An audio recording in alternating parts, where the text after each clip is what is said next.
About this time last night, I spoke with a member of Congress, Congresswoman Cori Bush from Missouri, who is sleeping out on the steps of the Capitol for the fourth night, protesting the House's failure to extend the federal moratorium on evictions.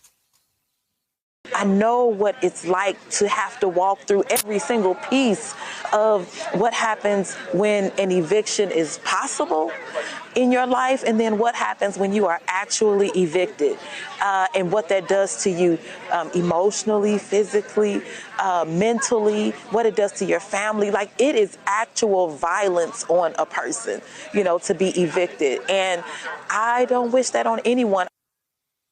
Well, today, we got word that Congresswoman Bush's protest appears to have worked. The Centers for Disease Control and Prevention just issued a new federal moratorium on evictions in areas that have been hit hard by the Delta variant.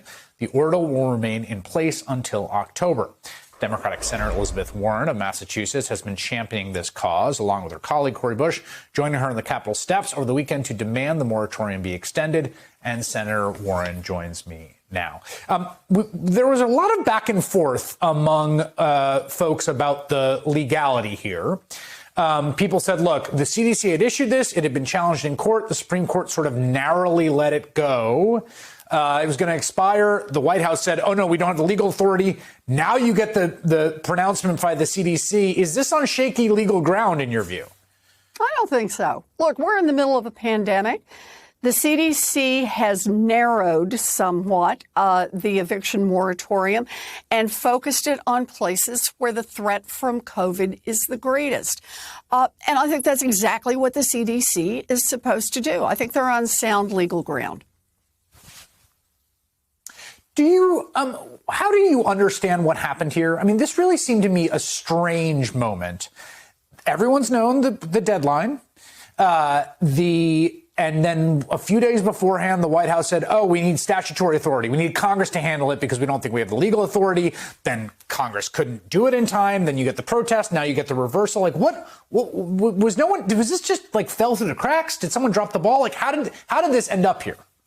Look, it is always possible in a big administration that there are lawyers who get a hold of things. And I say that with all deference to lawyers who worry about this piece or worry about that piece or what happened the last time we were in court. And they sometimes use that as a way to try to back folks off doing what we all know is the right thing to do. Because remember the larger context.